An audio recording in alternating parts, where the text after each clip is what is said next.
Good morning children, welcome back to chemistry online class.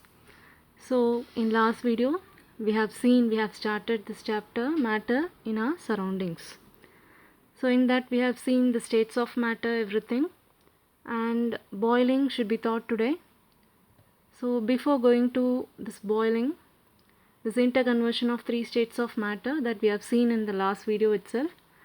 So what is this interconversion? We know solid can be changed into liquid and liquid into gas with the help of some certain process, that is fusion, condensation, vaporization, sublimation, freezing.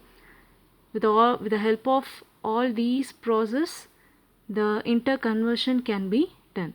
So in that we have seen fusion in the last video. Now we'll see this boiling. When a liquid is heated, its particles begin to move even faster. Then at particular temperature, the liquid begins to boil and changes into gas. So boiling, we know, at our home we have seen boiling a water. Here boiling is called as a bulk phenomenon. What do you mean by that bulk phenomenon? The water present in the vessel or a beaker or anything, it will be boiled completely. Okay, the liquid boils will be completely changes into its vapor. That is, bulk of liquid changes into vapor. So this temperature where this liquid can be converted into vapor, and that point, particular point, can be noted as boiling point. So this boiling point of water is actually 100 degrees Celsius or 373 Kelvin.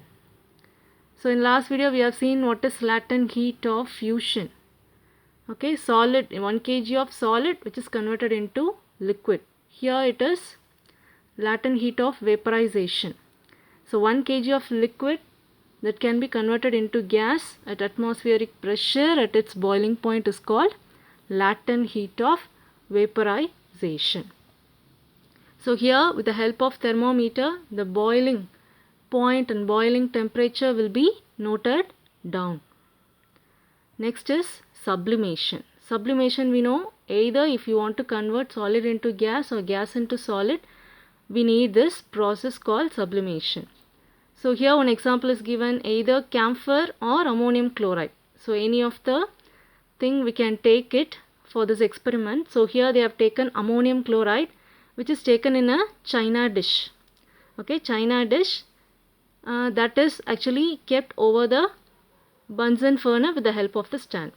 So in china dish we have taken the ammonium chloride, and above that we have kept an inverted funnel.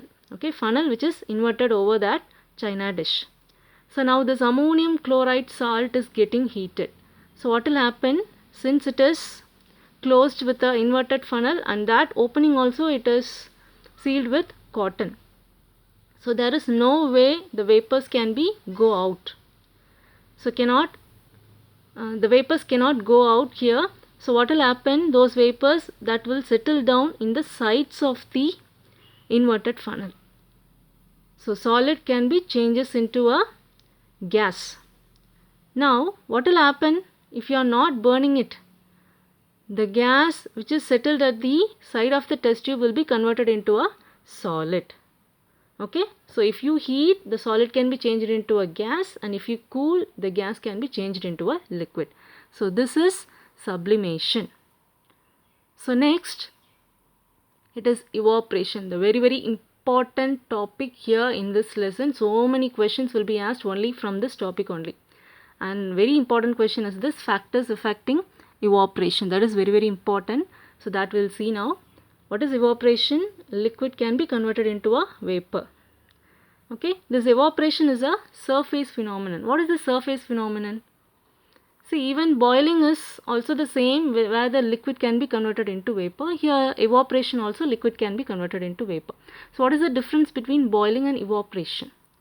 See, boiling is a bulk phenomenon and evaporation is a surface phenomenon. So with the name itself we can identify that this evaporation can be done only over the surface. So the particles from the surface gain enough energy to overcome the forces of attraction and changes to vapor state. So in boiling it is completely changes into liquid. from the bottom to the top completely it is changed. But evaporation, it happens only over the surface. So that is the main difference between boiling and evaporation. Now these factors affecting evaporation. So there are 4 things that affects the evaporation. First thing is surface area, temperature, humidity. What is humidity? Amount of water vapor in atmosphere, and wind speed. Okay, what will happen? What effect it shows? Increase in the surface area will increase the rate of evaporation. Increase in temperature increases the rate of evaporation. So increase in humidity decreases the rate of evaporation.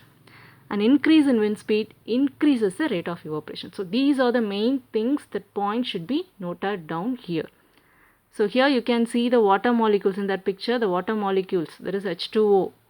It is evaporating, so simply with the help of diagram. So here it is given high energy evaporating, medium energy, what will happen? It is pulled back into water, and lower energy it will remain as a liquid. So this evaporation mainly causes cooling. So even the sweat, okay, during summer we sweat more because during evaporation the sweat absorbs heat from our body and making the body cool. So sweating is good for health. And also wearing cotton cloths during summer. So that also will absorbs the sweat and that keeps our body cool. And also people sprinkle water over the roof during this summer season just to evaporate all the heat from that surface and make it cool. Okay, so this evaporation is the main thing that can be proceeded in our day-to-day life. So here there are some questions that I have given you. So kindly answer all these questions, go through the video thoroughly and kindly answer these questions and send it to my mail ID. Yes children? Thank you.